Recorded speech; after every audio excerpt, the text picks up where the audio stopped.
ஒரு ரசிகனாக கேட்க ஆவலோடு இருக்கிறேன்.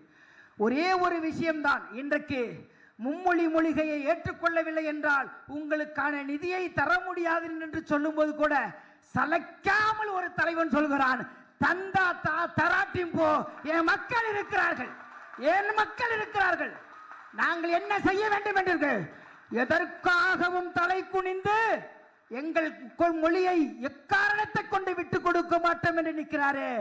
இப்படி ஒரு தலைவனைத்தான் இத்தனை காலம் நாடு எதிர்பார்த்தது. இப்படி ஒரு தலைவனைத்தான் எதிர்பார்த்தது.